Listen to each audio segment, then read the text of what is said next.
we were,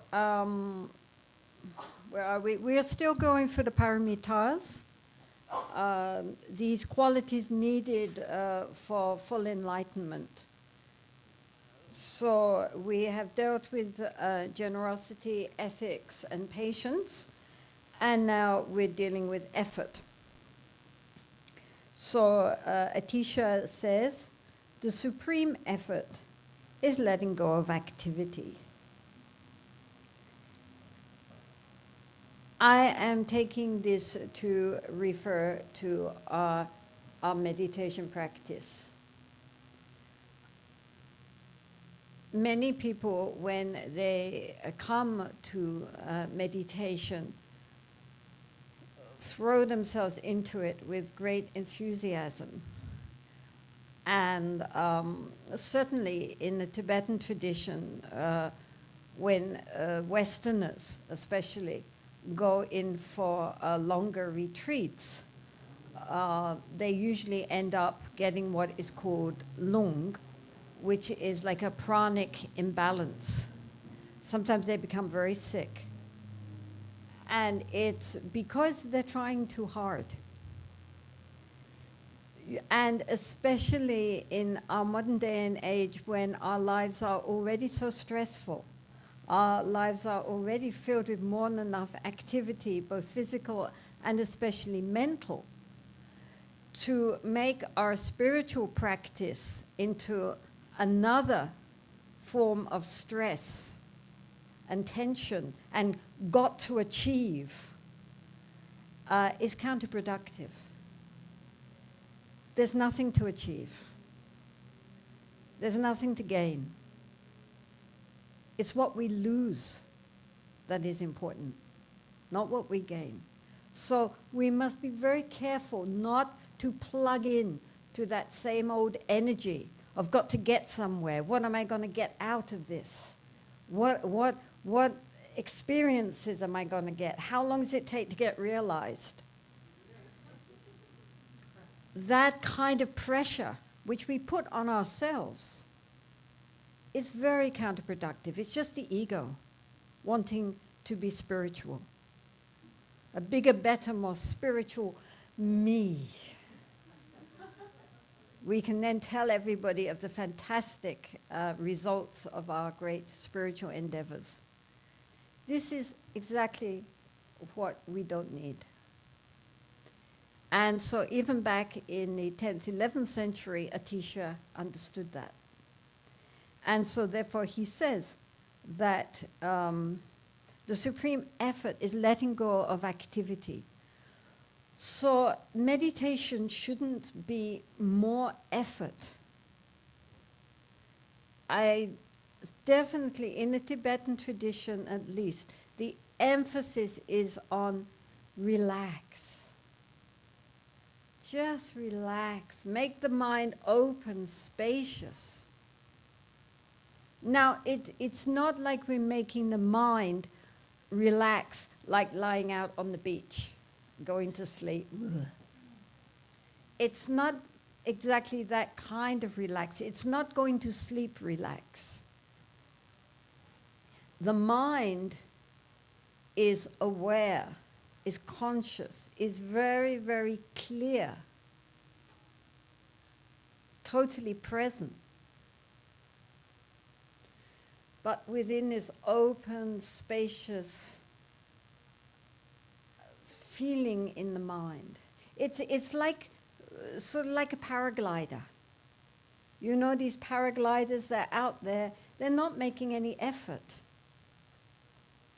They're totally poised, but within this vast open expanse. So we have to make our mind like a paraglider. Very present. The paraglider is not going to fall asleep. That paraglider is wide awake. Paraglider? You understand paragliding? I don't know. In India we call it paragliding. We see them over the sea. Yeah. They have, yes, you know, in those big sort of parachute type things. And they just sail along, very, in India at least it's called paragliding. So that's how we have to have our mind, like that, you know, very aware, very present, but very effortlessly expansive. It's not a matter of, we don't actually achieve through pushing ourselves, pressuring ourselves. We achieve through relaxing the various levels of the mind while being totally present at the same time. And so this is why he says, I think,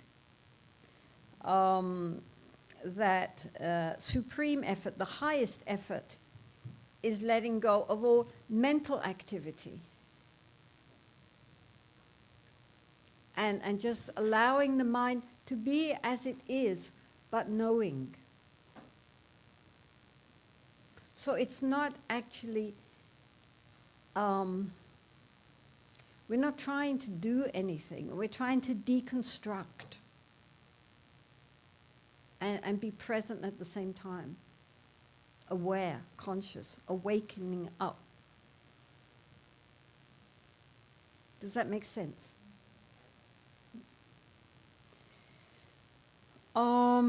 So then the supreme concentration, carrying on from that, the supreme concentration is not altering the mind.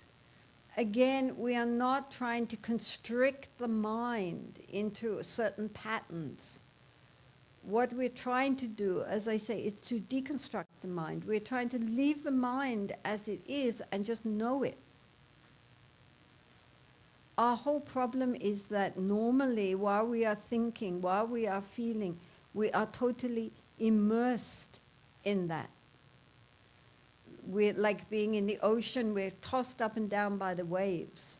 We're totally submerged in our thoughts and our thinking.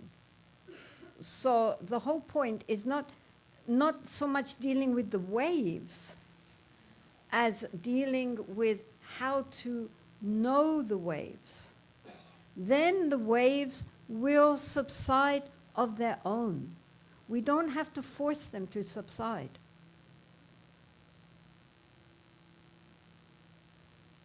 The more we are aware of the mind and can witness the mind without being submerged in the mind, the more the mind of itself will begin to quieten down, become more ordered, become more calm and clear. We don't have to try to make the mind clear. We don't have to try to make the mind calm. It will do that of its own account if we only learn how to develop the quality of being conscious, of being aware. So this ability to observe the mind, to know the mind, without being submerged in the mind, of itself will help the mind to heal itself.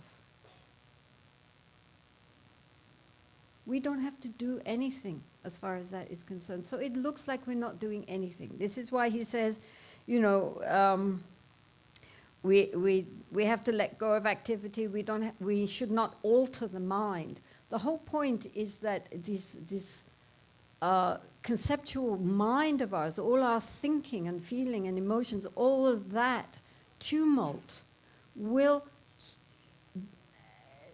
deal with itself if only we could learn how to step back and just be aware. We don't have to do anything. We just have to know the mind at that moment, without judging it, without trying to change it. Then of itself it will heal, it will solve its own problems. This is a very important point in meditation. We're not trying to, engineer the mind into some kind of unreal posture. We are going with the flow of the mind, but knowing the mind. Because we don't know our mind. It's extraordinary. Because we live within the mind. Everything that we know from outside, we can only know because we are conscious. And what stimuli we receive from external, the seeming external reality that we posit through the sense doors is programmed immediately by our sixth consciousness, the mental consciousness. So even our seeming outside reality depends on the mind. And then within the mind, all our thoughts, our memories, our ideas, our beliefs, our sense of identity, it all depends on thought. Everything is thought. We're swimming in this ocean of thought. But like a fish, because we are so used to it, we don't know what is the nature of water. So it's very important to begin to understand what is a thought, because we are so mastered by our thoughts, governed by our thoughts. So what is a thought? And as Swamiji said, what is a thought? Who is the thinker? It's not enough just to read a book about it or hear a lecture. We, each one of us, have to individually examine our own mind, question our own mind, really look into our own mind. What is a thought? Where does it come from? Where does it go to? What does it feel like? What is a thought? Our whole life is governed by our thoughts. What is a thought? And who is thinking?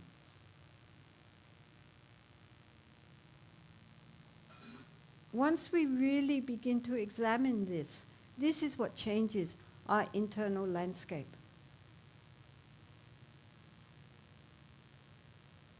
And it comes from being more and more aware, more and more conscious, more and more mindful, looking at the mind itself.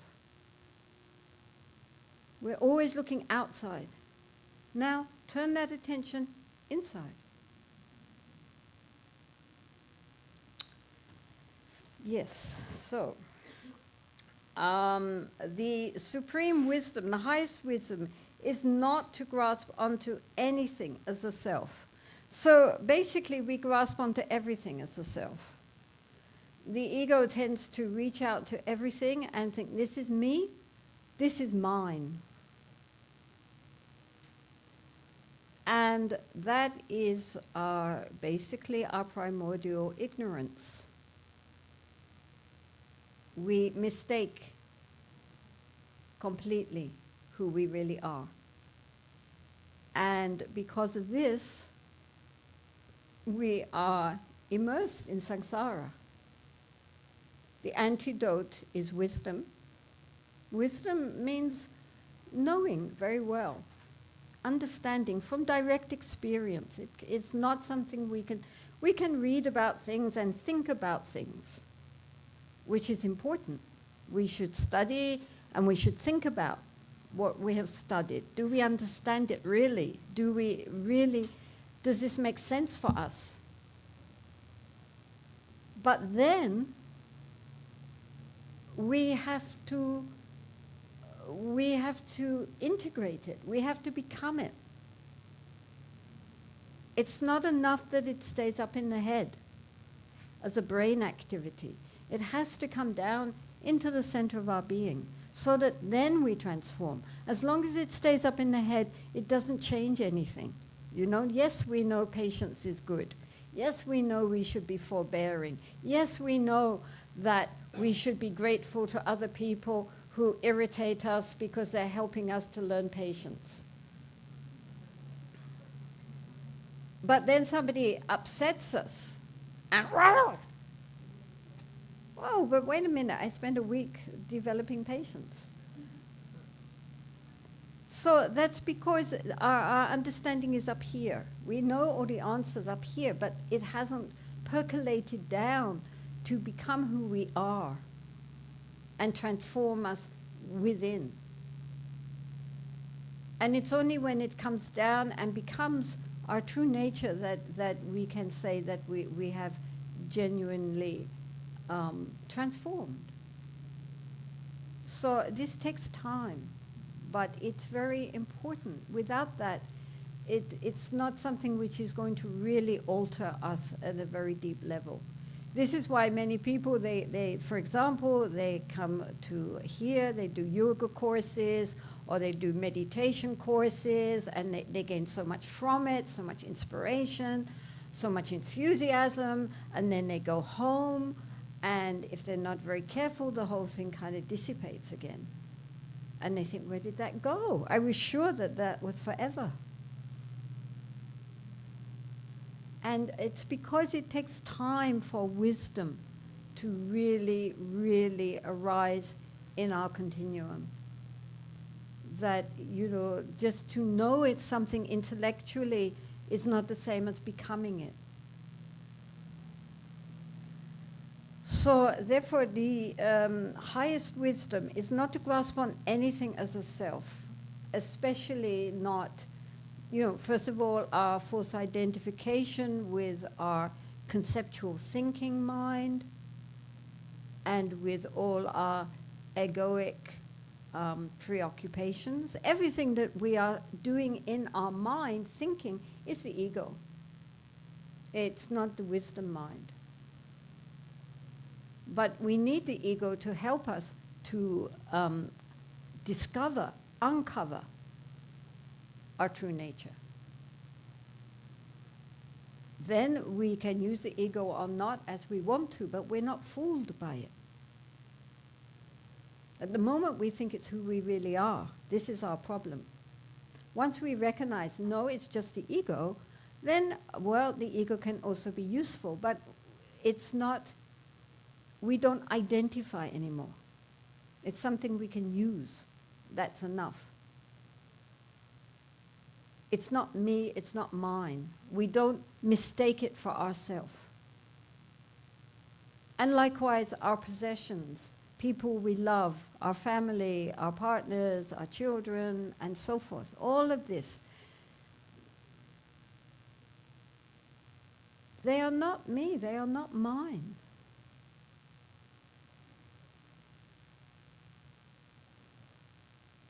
We have to learn to love, genuinely love, without attachment.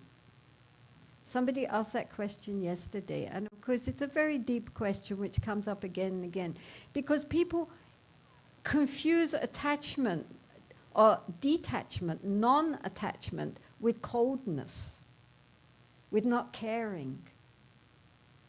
But that's completely wrong. It's attachment which is a problem, because attachment holds on, it grasps on tightly, never wants, you know, you're mine, therefore you must act like this and this and this in order to make me happy, because you belong to me. And this is what causes so much problem in the world, in families and in relationships.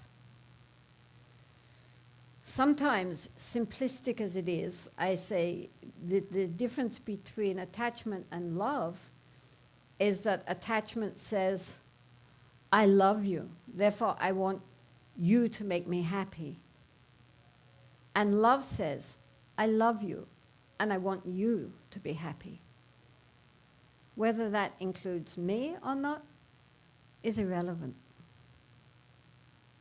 I mean, we hope it will include me, but if it doesn't include me, still, may you be well and happy. That's the important thing. That's love, when you're thinking of the other's happiness. Otherwise, attachment is just another form of ego enhancement, ego grasping. It's not love. We shouldn't mistake it. Love is like the sunshine. It just shines on everybody. It doesn't discriminate. Of course, some countries are hotter than others. You might think the sun was favoring those countries. And, you know, those people who karmically we have a relationship with, naturally, we are going to give them special care and love. But still, we have to recognize them as they are following their own karma and give them space to be who they are, instead of wanting them always to be how we want them. So, I mean, I could go into this forever, but we have to get on. Sorry. But the important thing is not to grasp onto anything, either our own ego or other people, as being me and mine. Because that causes suffering. The Buddha said that the cause of suffering after ignorance was our grasping mind. And this is something very deep inside our psyche, and it causes suffering. We think it's the cause of joy. We think that holding on tightly, the more we hold on, the happier we will be. But actually, it just is the root of hopes and fears and insecurity, because everything is impermanent, including people.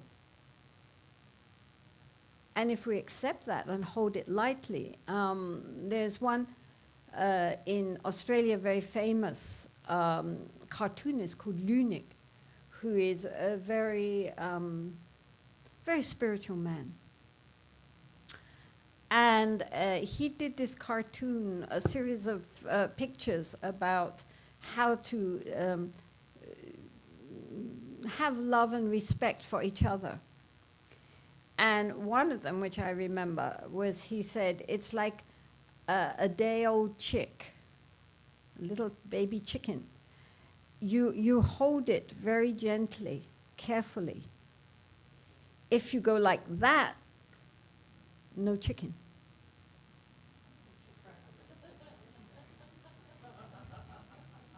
And that is like love. You know, if you hold too tightly, you kill it. You're just left with attachment. You have to hold it very gently, very lovingly, our relationships.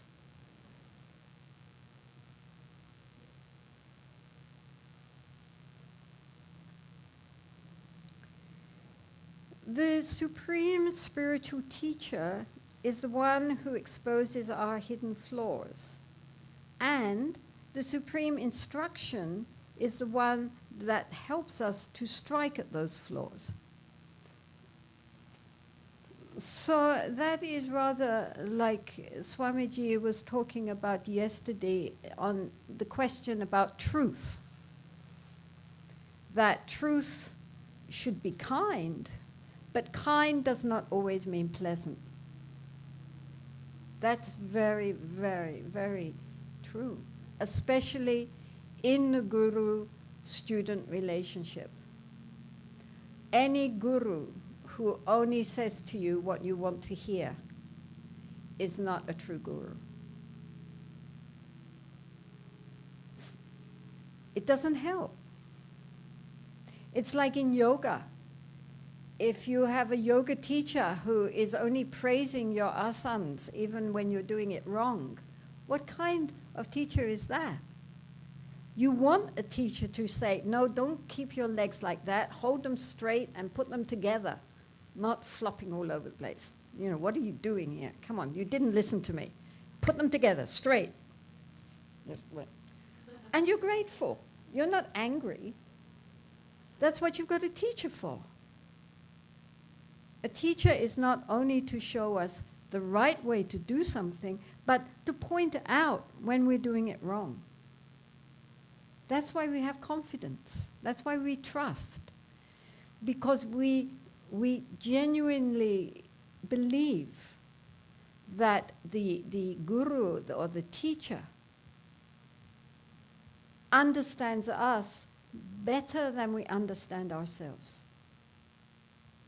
Otherwise, how can they direct us? How can they be a guide?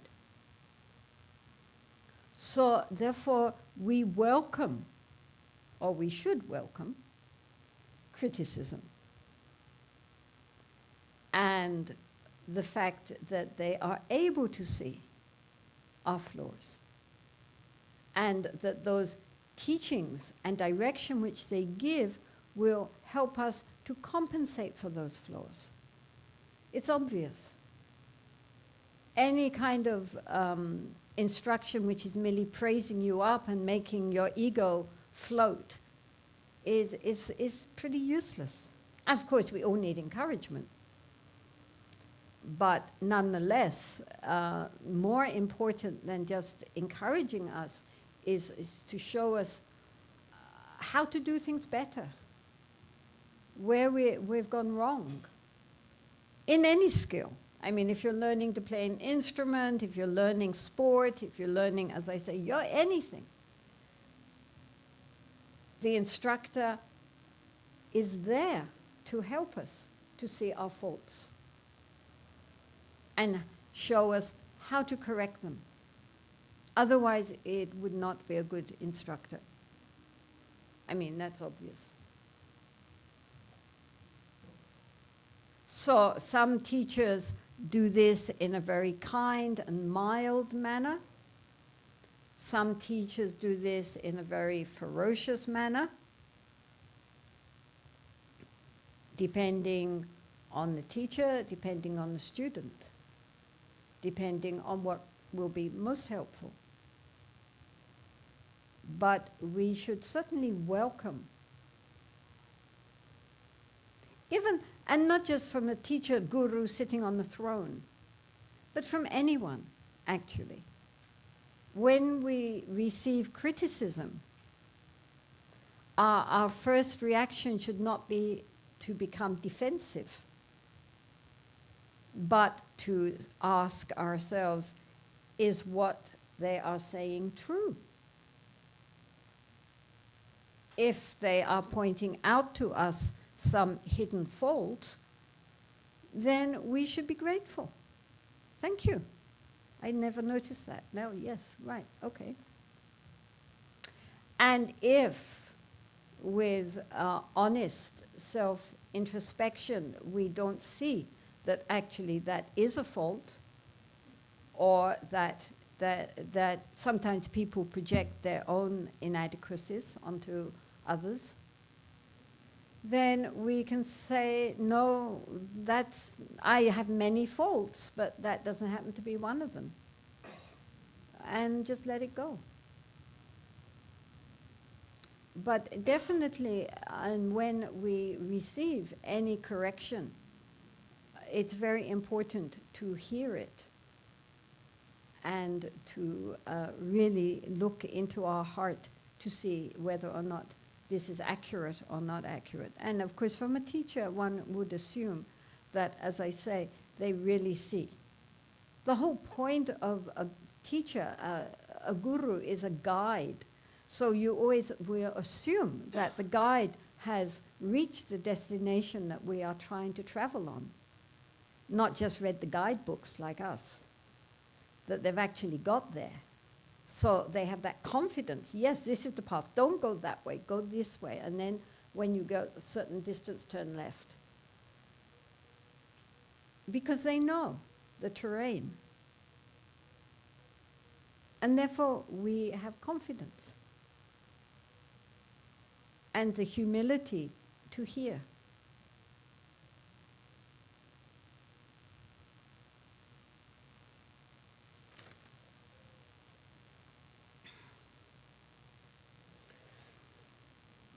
Oh, we're getting on beautifully. Look at this. The supreme companions are mindfulness and alertness. So here, he is, these two aspects of the mind go together in Buddhist parlance. In Tibetan, they're called Trempa and Shejin. Trempa here means the ability to be aware, to be conscious, not only of our mind, but of our body and our speech, just to be present. This is a very important quality.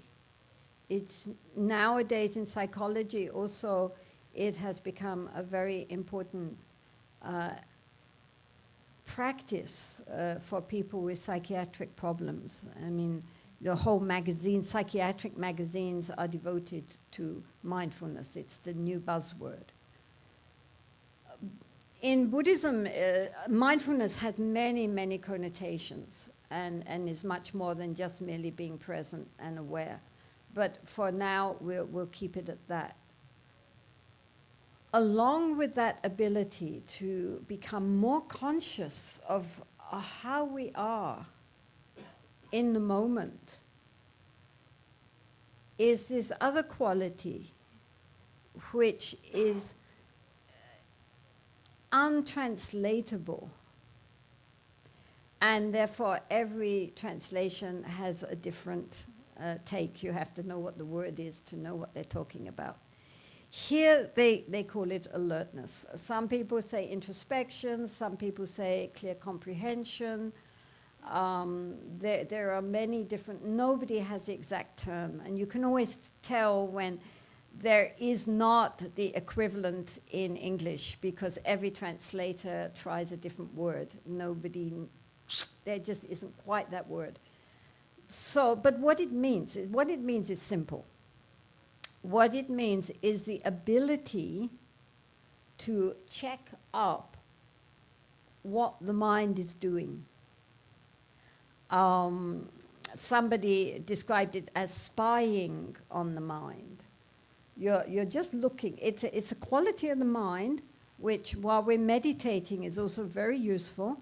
It comes up and it looks. How's it going? And if there is anything which needs correction, for example, the mind is sinking and becoming very sleepy, and often this is a big hindrance in meditation, because people can get into a kind of somnambulate state and think that they're meditating. You know, they feel very peaceful, they never want to move.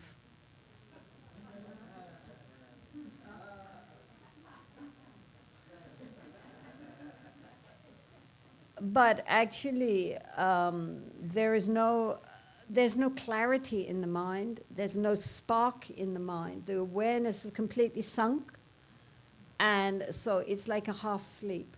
This is called sinking. The opposite, which we know, and in some ways is less dangerous because we can see it's a problem, is the mind being very distracted. That we all recognize is a problem. But this other sinking mind could be mistaken for going into deep meditation. It's very important that in meditation, the mind is not only relaxed, but extremely alert. It's like waking up. It's not going to sleep. And so the mind should be more clear, more aware, more absolutely bright, while all the other faculties of the mind rest and stay quiet. So therefore, this Sheshin aspect is the one that checks up. It perks up, looks, sees what the mind is doing, how's the meditation going. Depending how the meditation going, it will adjust until it's back on track again. Then it subsides. It's not there all the time. It's just that, I mean, being there all the time would make the mind too tense.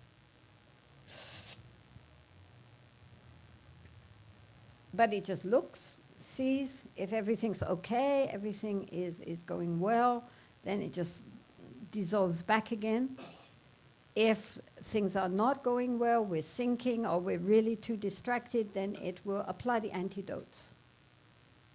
So these two go together at all times, not just when we are meditating, but as much as possible during the day. We should try to really bring our whole life into the focus of being mindful, of being conscious of what we're doing. The Buddha himself had 4 levels of mindfulness, starting with the body. That includes breath. So, and it also, the very, very start that the Buddha recommended was to be conscious of our posture. So therefore he says, when we are standing, we know we are standing. When we are sitting, we know we are sitting. When we are walking, we know we are walking. When we're lying down, we know we're lying down. So very basic, what is our body doing in this moment? Then this also includes the breath. The breath is a very good aid to our mindfulness because we are always breathing. Normally, we are not conscious of breathing. It's one of those automatic functions, it just goes on.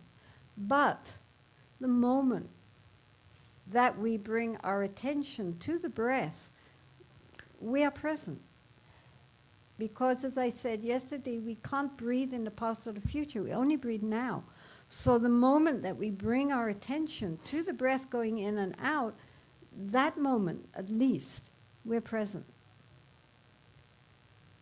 So this is something which also, you know, when one is driving, when one's walking, when one's doing any activity, there can also be this consciousness of the body and this consciousness of the breath. And then the second one was to be aware of the sensations. This is the Goenka.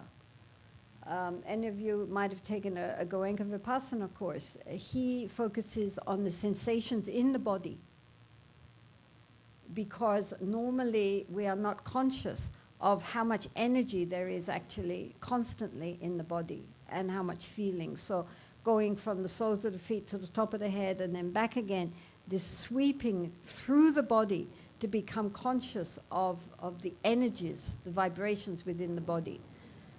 So this is the mindfulness on sensation. The Tibetans tend to be more interested in mindfulness of the mind. And so this is what they emphasize, is being conscious, aware of what is happening in our minds while it is happening. Normally, as I say, we're quite unconscious. We just get swept along by our thought stream. And we are identified with our thought stream.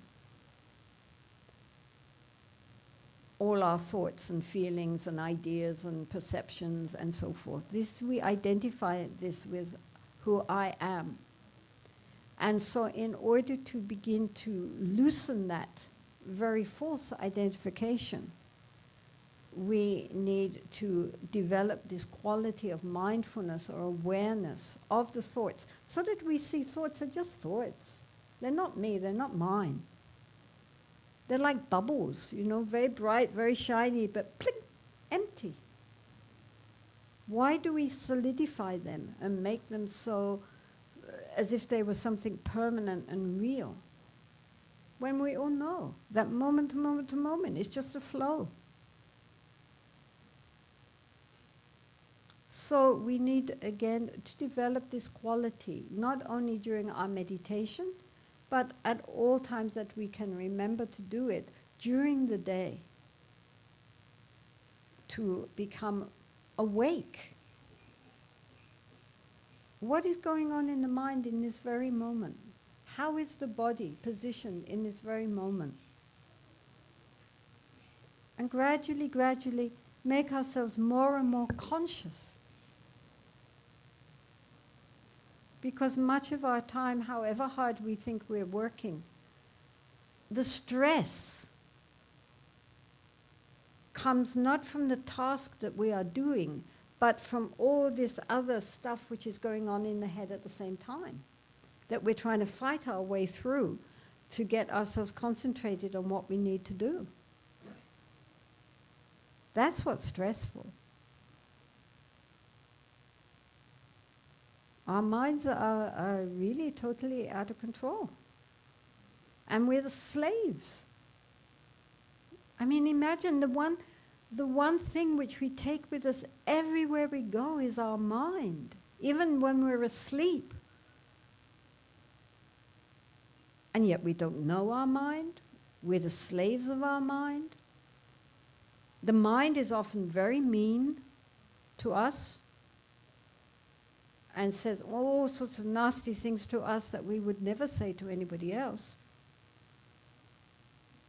So it's very important to really, if we want to live happily in this world, to really get to know the mind, understand the mind, and become the masters of the mind, so that we have a good companion to travel with.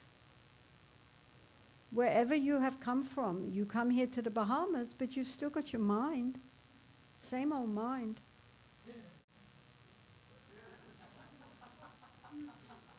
We can go to Mars, we take our mind with us. You know, I mean, so it's, since we never can escape from our mind, it is very important that we have a mind that is a pleasure to live with, at least that much. Then we can feel happy. But for many people, their mind is their worst enemy.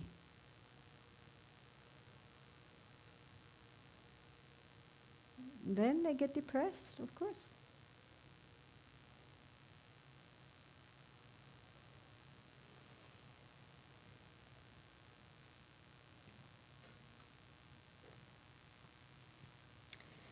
The supreme inspiration, let's see what inspiration is in Tibetan. Kulma.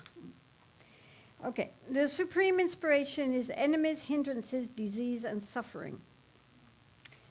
So normally, we regard things like enemies, people who are mean to us and not nice and hurt us and cheat us and boss us around, and hindrances, obstacles, difficulties, disease, sickness, suffering in general, as being an obstacle to our practice. We think that if we are surrounded by beautiful Dharma friends and we are in good health and everything is beautiful around us, then we can practice. When we go back and are faced with difficult people and noise and all the problems of our modern civilization, and we get sick, and there are so many difficulties, I can't practice.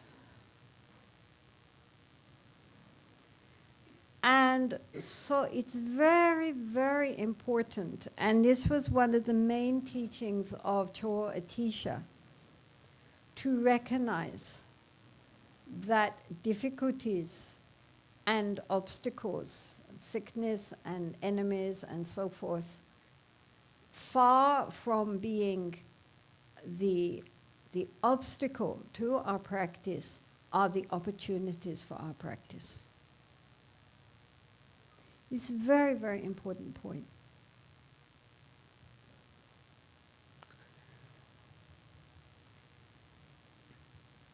If we go to a gymnasium or we go to practice yoga, we start off with pretty flabby muscles. And the way to strengthen our muscles, strengthen our bodies, become strong, is either by, getting on those machines in the gym and pedaling away, or by doing sustained yoga asanas, which will strengthen the body and challenge the body. If the posture is too easy, then we will not progress. So slowly we welcome more and more difficult asanas in order to make the body stronger and stronger, more subtle and supple and flexible. I mean, it's very nice to lie out on the beach. But if one spends the whole time here just lying out on the beach, one is not going to get a strong body.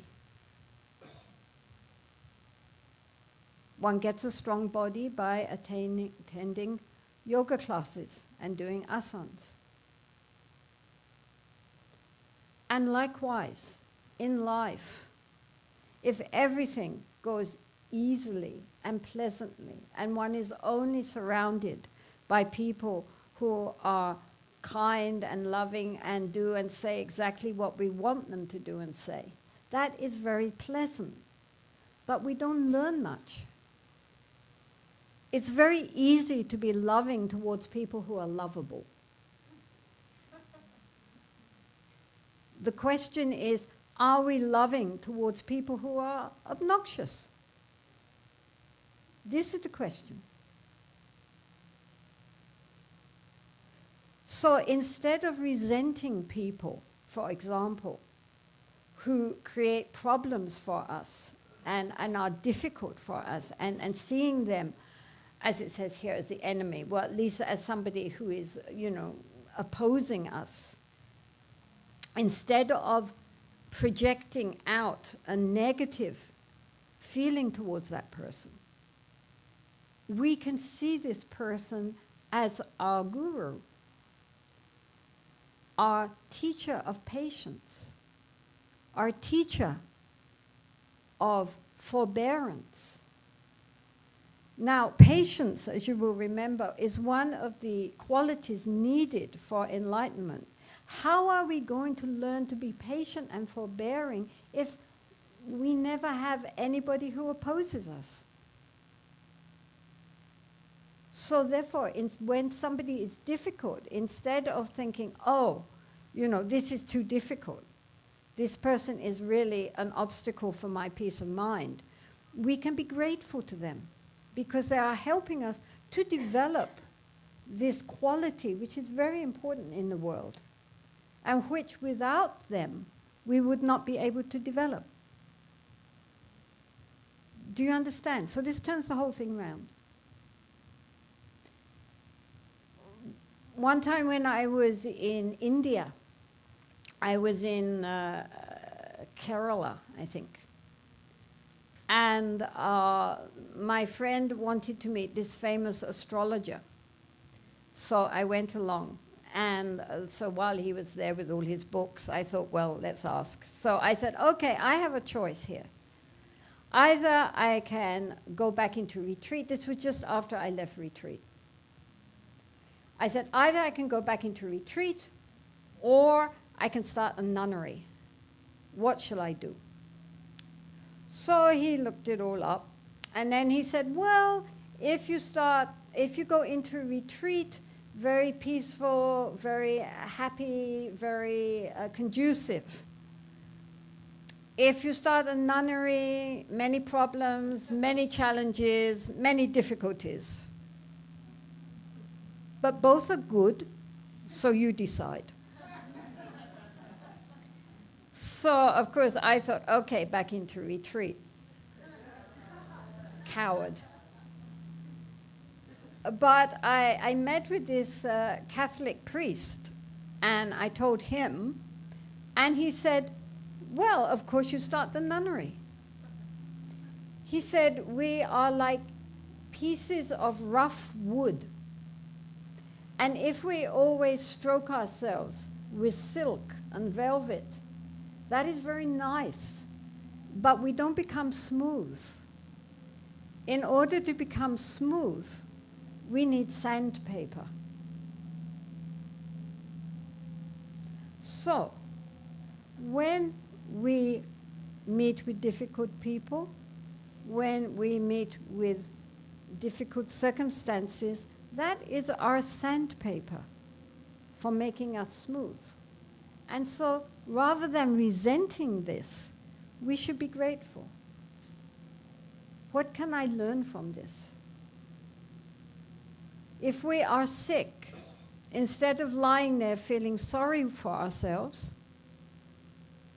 we can practice what is called tonglen, which is this meditation where with the ingoing breath, we visualize bringing in all the sickness and suffering and karmic causes of the sickness and suffering from the other people, and then breathing out well-being and light and love and so forth.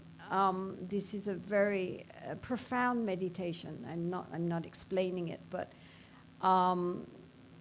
we make use of our suffering.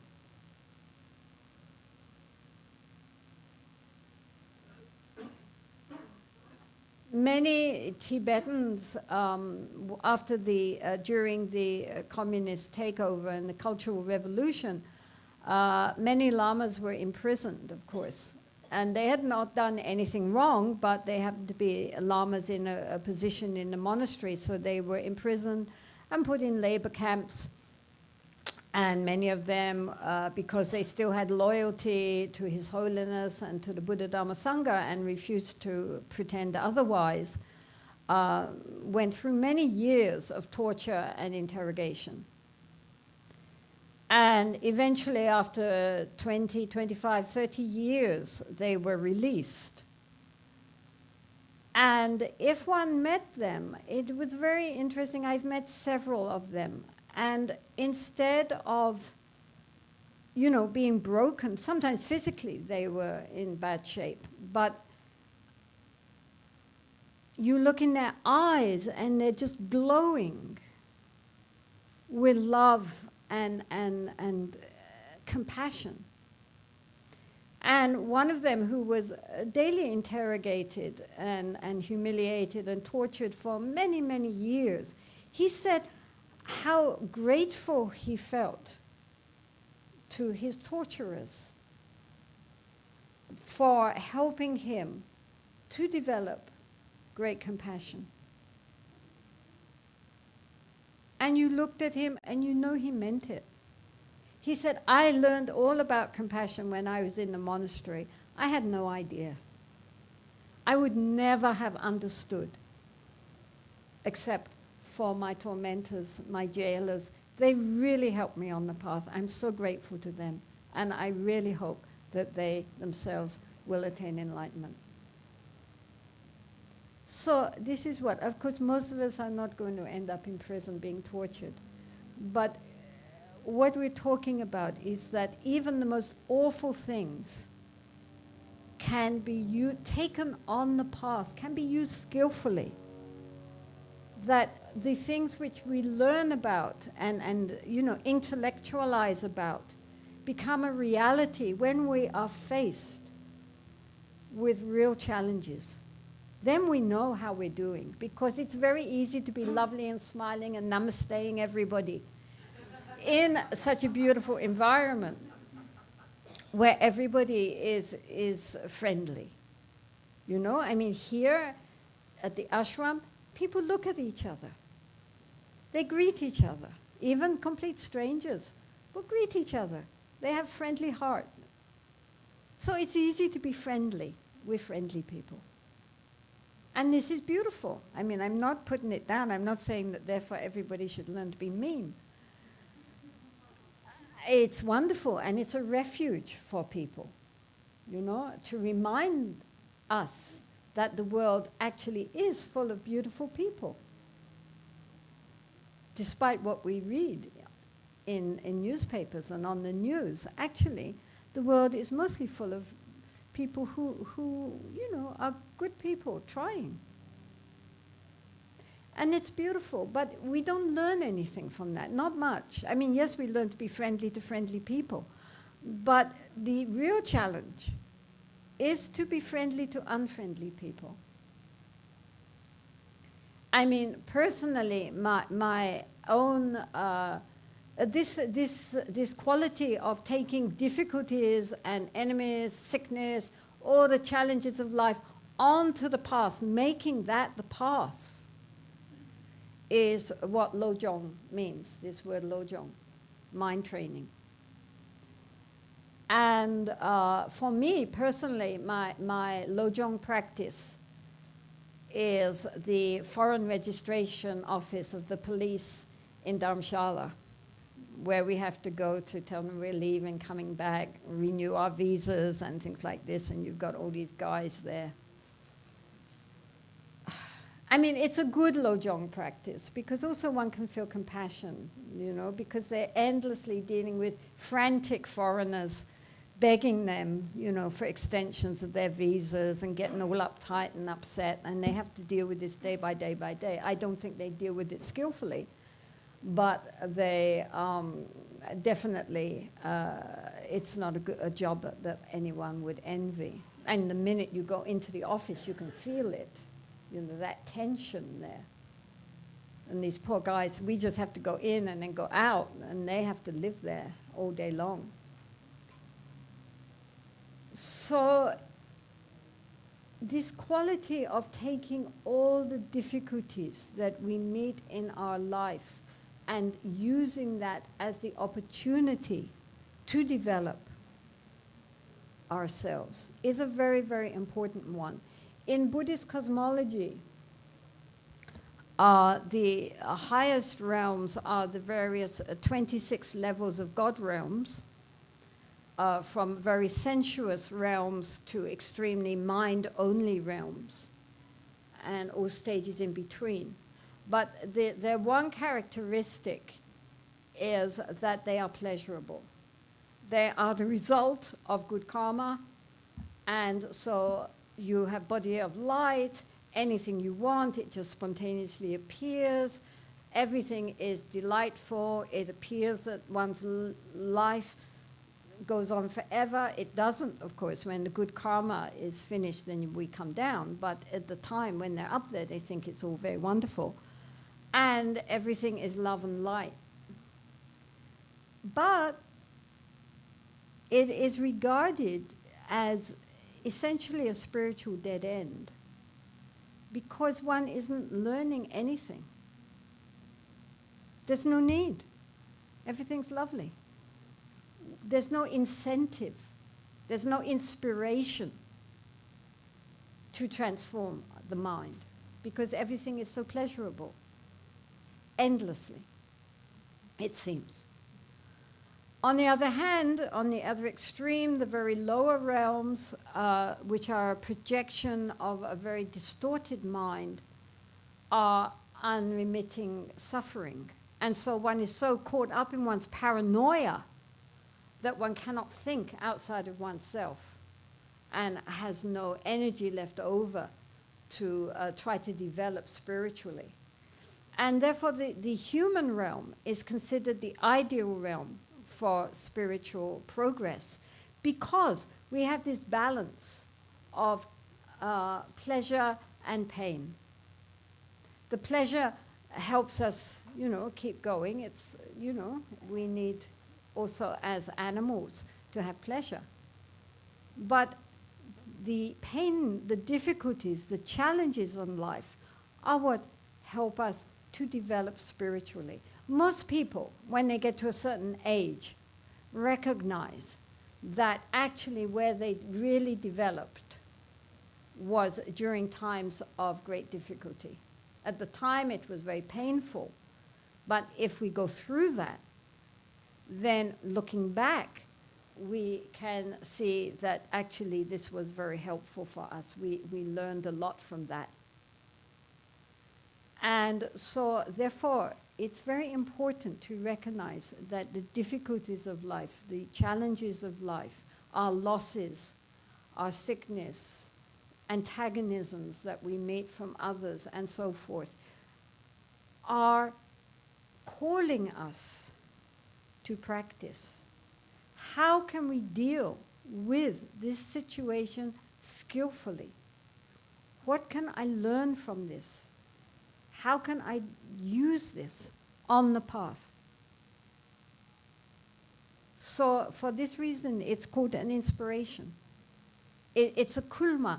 Kulma means, kulma you could like use, it's a bit like a whip or a stick to exhort a horse to go forward, to put more effort into it. You know, if you give them a smack and they go forward more, that's a kulma. It's like an incentive to practice. So we shouldn't want that always life should be just pleasurable and everything should go the way I want it to go. And, you know, when things don't go the way I want them to go, therefore that's wrong. That's just the ego speaking. In fact, we often learn far more from our difficulties and problems and challenges than we do when everything goes exactly the way the ego had planned things to be. So this is a very important point, because it means that everything that happens to us, we use it as the path. Nothing needs to be discarded. Everything, from everything we can learn. I mean, I think one of our problems is that nowadays, especially, the idea is that a good life is a life which is full of comfort. And as many problems as we can avoid and just keep everything going nice and smoothly, that's a good life. But, you know, to my mind, if all we want is to be comfortable, well-fed, looked after and loved, we should pray to come back as a pet dog. I mean, look at Mumu. You know, she's loved, she's fed, she doesn't have to work, she has no problems.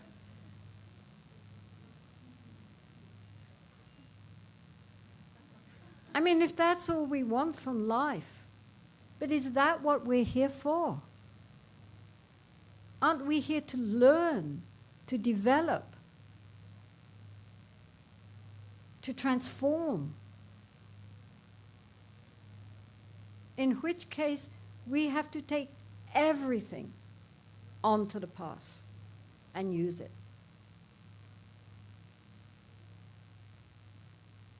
Nothing is discarded. One Lama said to me one time, very traditional Lama, I was complaining about this and that and the other, and he said to me, if you say obstacle, it's an obstacle. If you say opportunity, it's an opportunity. And this is true.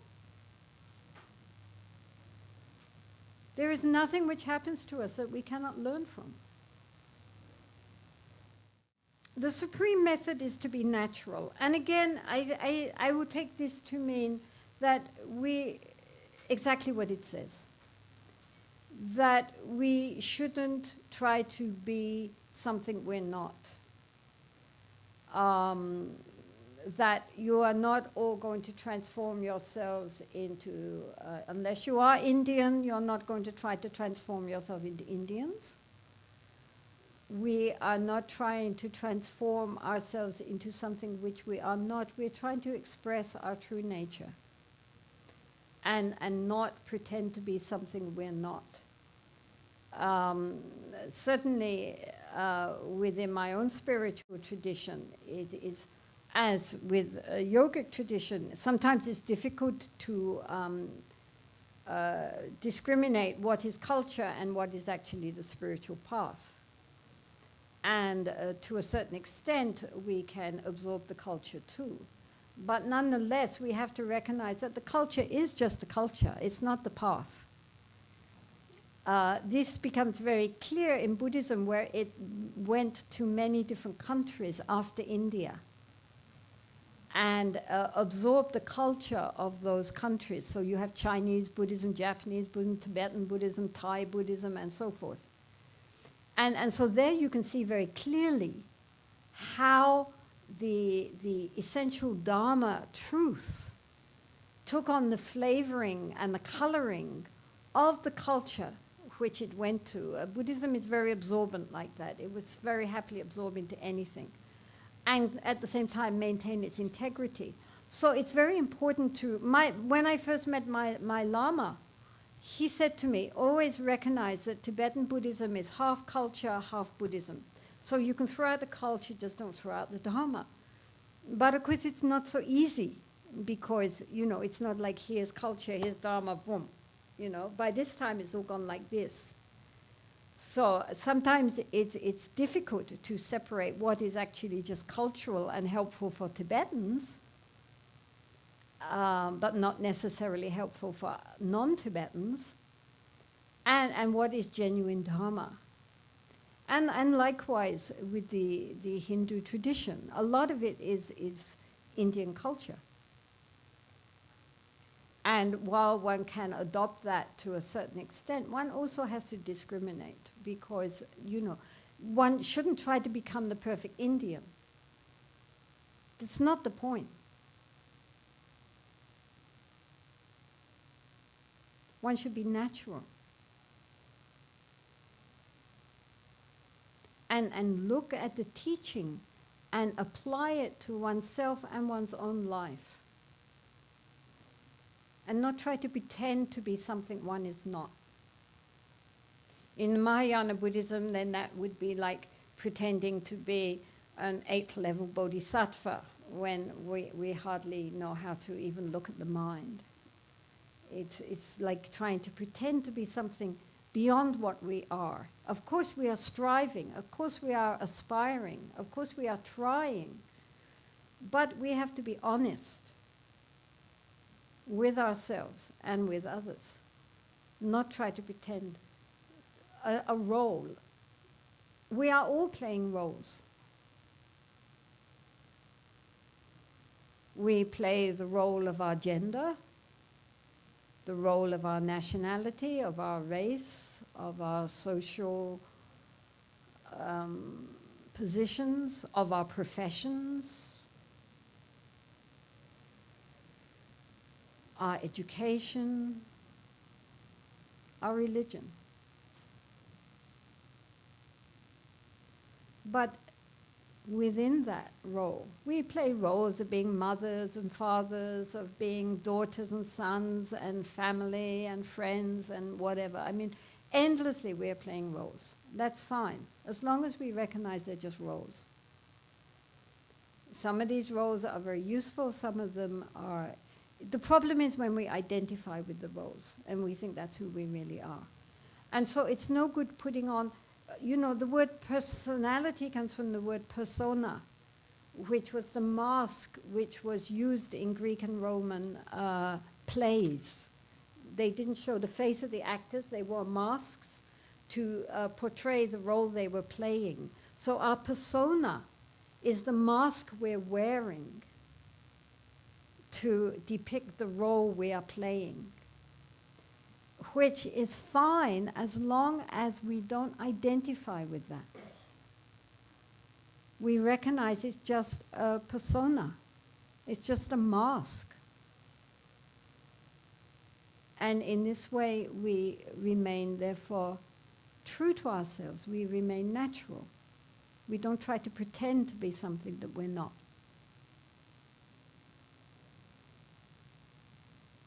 Especially in spiritual circles, this is important. Because, you know, we all know we have to be kind. We all know we have to be loving. We all know we have to be peaceful. We all know, and on and on and on. And so we try to be that. I think especially people living in ashrams. We try to impersonate the person we think we should be. But sometimes if we are not honest about that, then that sets up a lot of inattention because we're suppressing our the feelings we really have because we know that's not acceptable. And then later on, that can create a lot of stress and depression.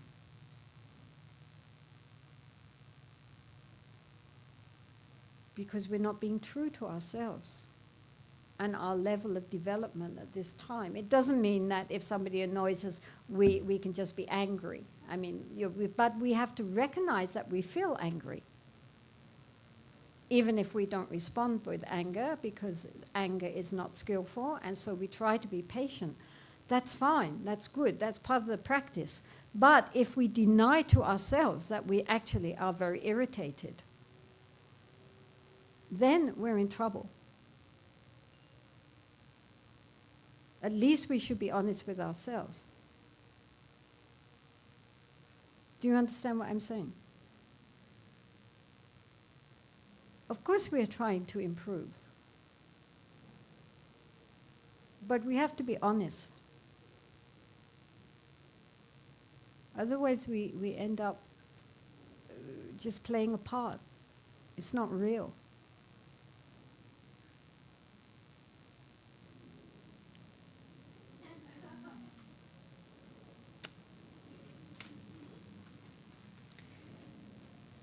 The supreme way of benefiting is to help others to enter the Dhamma. So this is what everyone here is trying to do. We can benefit beings in many, many ways. And our life should be dedicated to benefiting ourselves and benefiting ourselves through our spiritual practice and others through what we have gained from our spiritual practice. And to share that with others is, of course, the best way to help. And nowadays, I think that more and more people are receptive to that. They're desperately looking for some meaning to their lives and some way out of the morass in which they find themselves. So places like this ashram are so important in this world. They're lights in this world to really help people to heal and to come to something which is genuine, is true in the midst of all the lies which we are surrounded with in our society. So therefore, indeed, even if we only know this much, to share that, not by proselytizing and knocking on people's doors, but if people are interested, if they want to know, to share what we know. It just come in my mind. In the Pali canon, there were these two friends who are called Śāriputry and Maudgalyayany. And they were looking for spiritual truth. They were two Brahmins. They were going around everywhere looking for truth. And one day they came to this monk, this bhikkhu, this Buddhist monk, and they said, "So what does your master teach?" And the monk said, "Well, actually, I've only been monk for a week, and I really don't know anything much." And they said, no, but still, what you know, tell us what it is. And so he said, of all things springing from a cause, the Buddha has explained the cause and also how things cease to be. This is the teaching of the great sage. And this is a very famous Sanskrit, Om ye dhamma hetun tabawa hetun tatanta tagadoya avadat hevanto pravadva evashramana soha. It's something which even the Tibetans say in Sanskrit. Anyway, because they had been studying with so many gurus, they got it like that. And they went to the Buddha. And then eventually they became his chief disciples. So that monk didn't know much. You know, of all things springing from a cause, the Buddha has explained the cause and also how things cease to be. But just that was enough to ignite these two seekers. If he had not shared that much, they would never have gone to the Buddha. So each one of us, you know, we have a certain knowledge. And that much knowledge, if people are interested and willing, we can share it. But more than our words, we benefit others by our example. It's one thing to talk, it's another thing to do. When your family say to you, oh, you're ever so much nicer nowadays. What are you doing? Then you know you're on the right path. Because then they think, wow, you're really, yeah, you're nicer. Must be working, whatever it is you're doing. What is it? Oh, so you did a month in Shivananda Ashram. That sounds good. How do I, get in on it? Many, many people, I'm sure, who come to places like this come because they have been influenced by the behavior of others. They see them, they think, wow, it worked for them. Maybe it could help me. So in this way, it's not a matter of standing on street corners preaching. It's a matter of incorporating what you know into your life so that it inspires and benefits others. And then they also want to know more. They're attracted by the light like a moth. And this is the greatest gift we can give to anyone, is the gift of spiritual truth and a path. And all of us can do this. You don't have to dress in robes. Each one of us takes what they have learned and incorporates it into our life. And then people are interested. They are searching, the most unlikely people. You would be surprised. Even their own family don't know that they are actually thinking what they're thinking and looking and searching. So each one of you could be a catalyst for someone.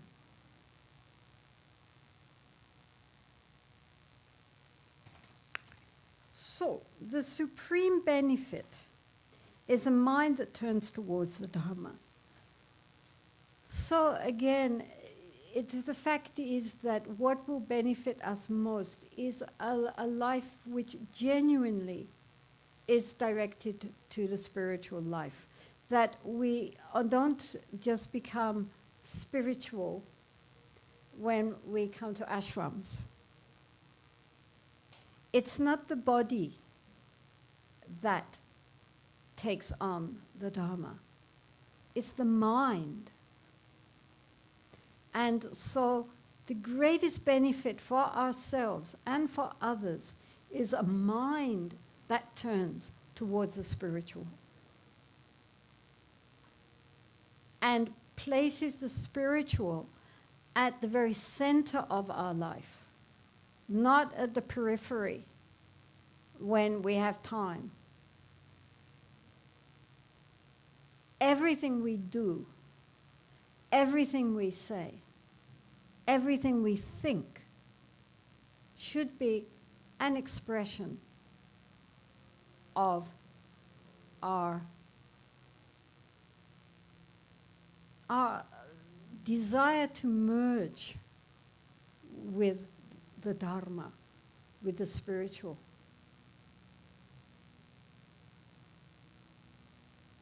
If the mind does not turn to the spiritual path, no matter how much outer activity we may engage in, nothing inwardly will transform. The mind has to turn towards the Dharma,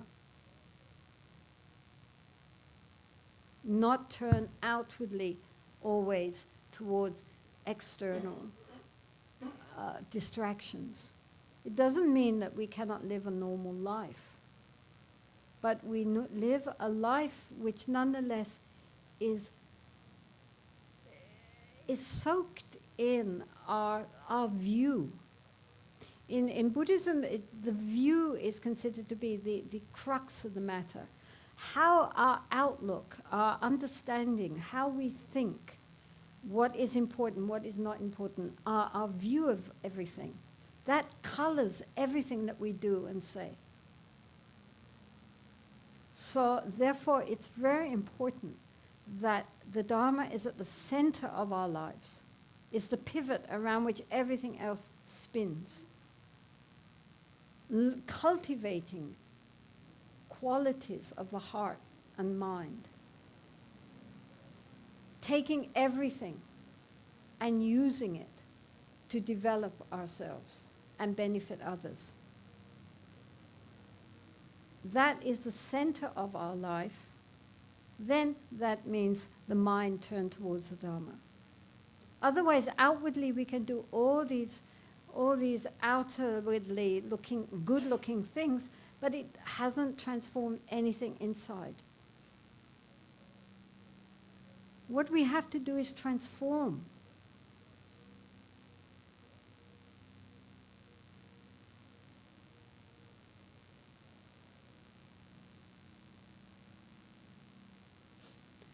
Transform ourselves and wake up. We're all asleep. We need to wake up. And having woken up, we wake up others. Then that is a life well lived. And at the time of death, whenever that should be, we can die without regrets. Knowing I use this life meaningfully to benefit myself, to benefit others.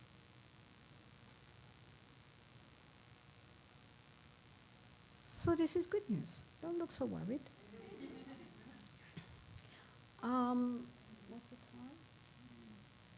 Okay, I'll take one or two questions if there are any. We don't want to go on too long. You've sat for already.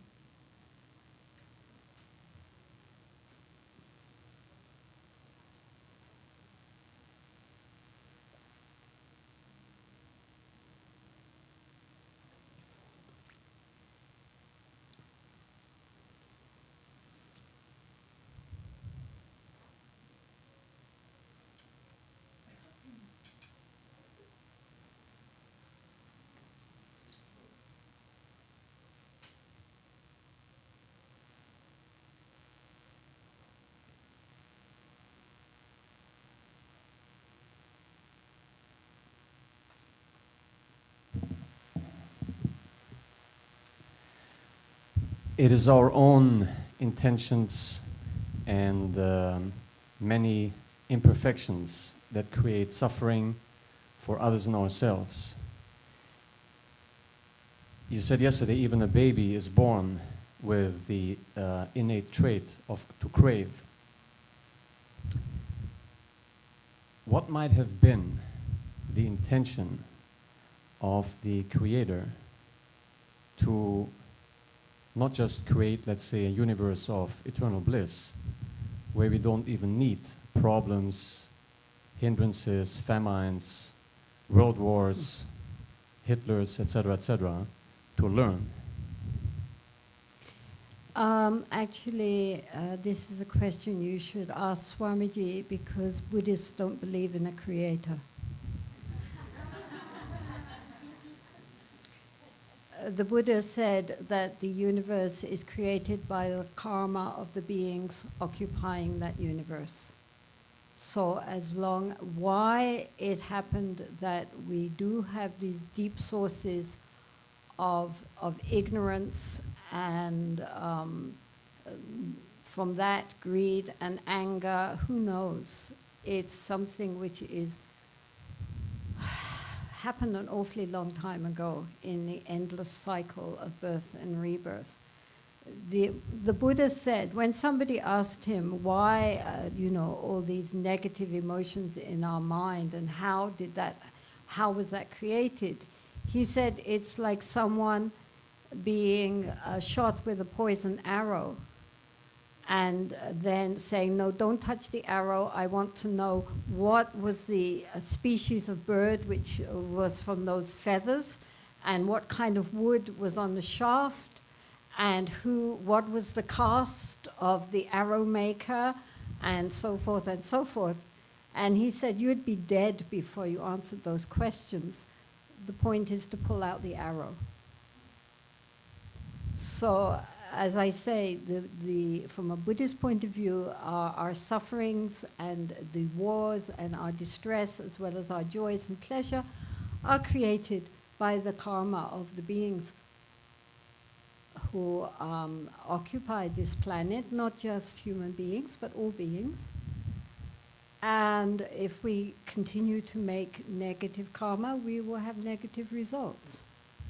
So the important thing, therefore, is not to worry why this happened, but to recognize that it is happening and to eradicate the negativities in our own mind. Hi. My question is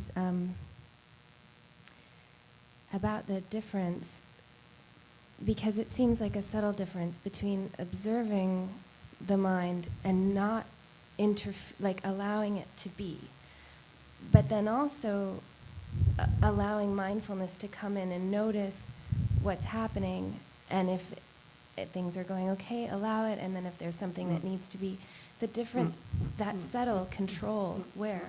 Okay. Yeah. Well, it's a different times. When one is meditating, for example, doing shamatha or vipassana meditation, at that time we need to check up what is happening, so that we can get it balanced. At other times, when one is just allowing the mind to be in its natural state, then we would not use that. It's a different practices at different times.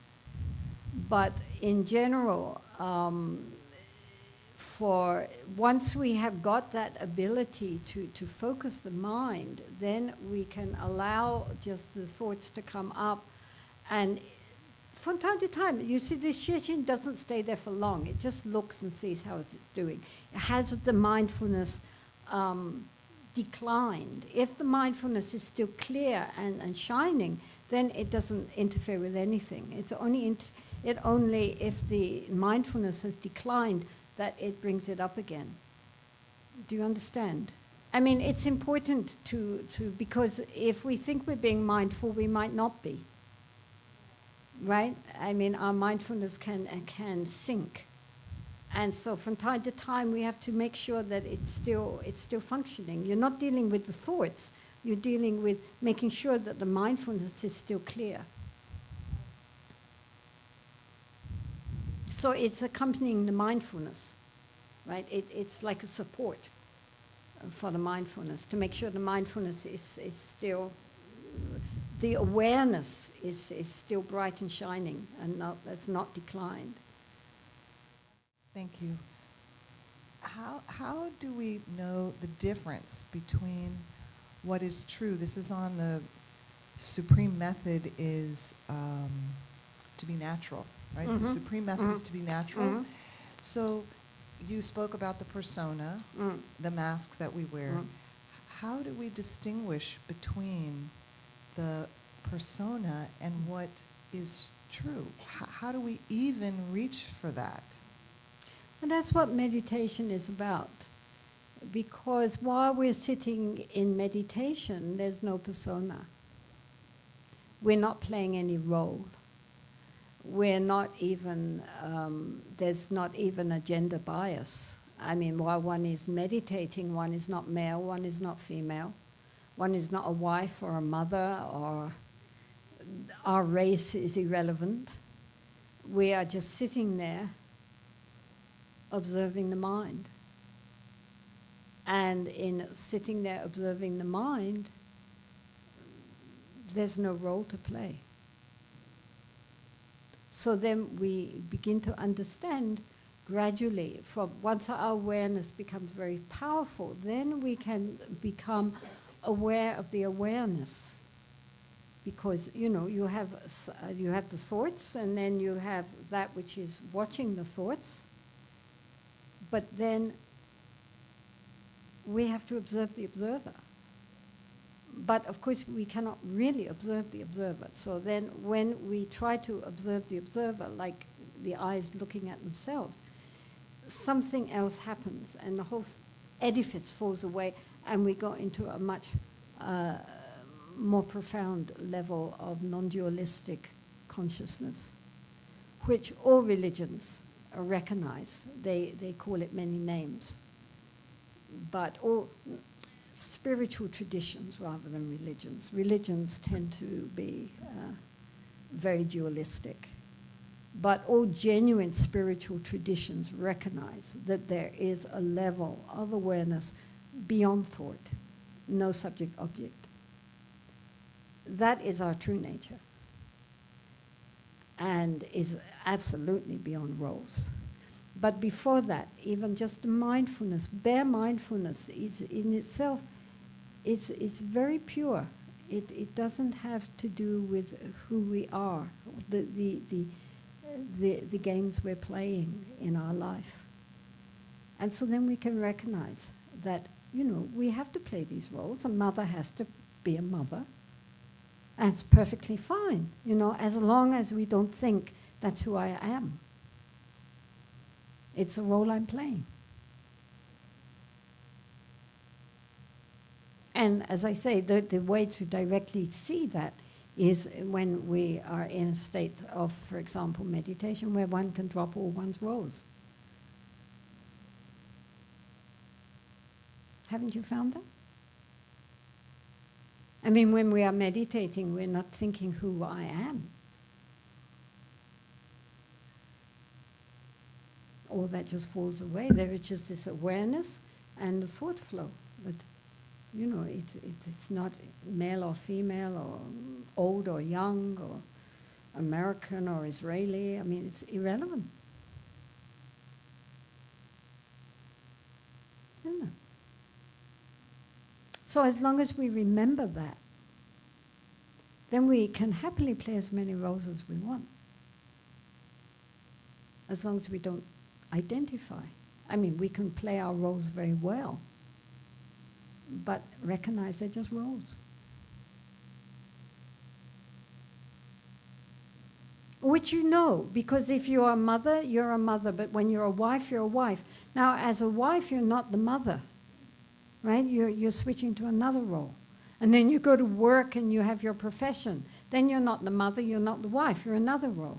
Right? So as long as we remember that, you know, we're just playing all these different roles, which is necessary, but it's not our true nature, then we're okay. And we can watch ourselves playing these roles. I want to thank you very much for sharing with us, and I would almost want to thank Buddha to have put you in the world.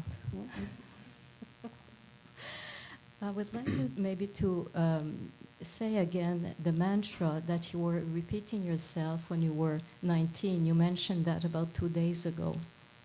Om Mani Padme Hum. Om Mani Padme Hum. Hum. Yes, it Thank means Om. Mani Padme means jewel in the lotus. Hum. Okay, thank you very much. It's the mantra of Avalokiteshvara, the Bodhisattva of compassion, and since who is also in China called Kuan Yin. So as Tibet regards itself as under the special protection of the Bodhisattva of compassion, it's the universal mantra in Tibet, on all the rocks and everywhere. And it's very easy to say, which is another advantage. Can you tell us the end of the dream with the prison?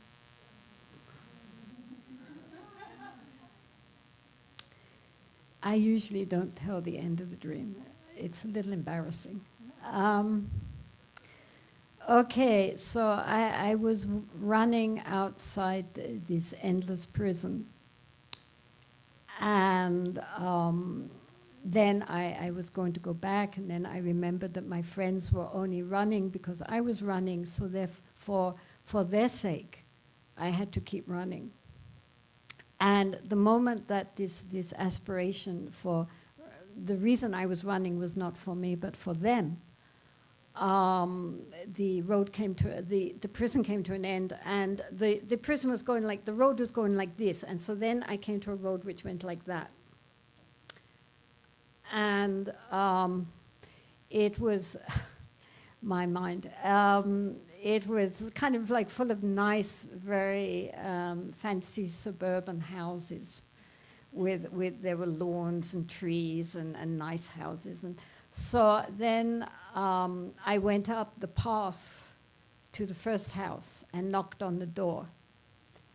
And this very pleasant-looking, sort of middle-aged woman answered it. And she said, "Oh, you're from that place. Not many people get out of that place. But don't worry, now you're here, you're very welcome." So I said, "Thank you."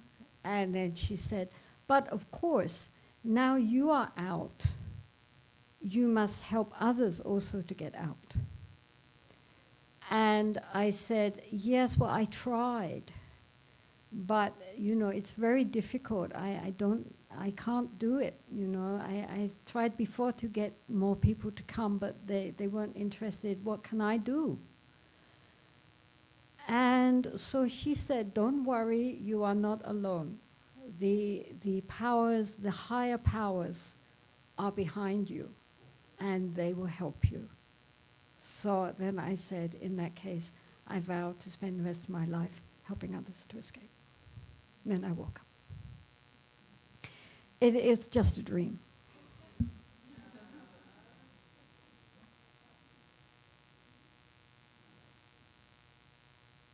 I think we'll leave it on that note.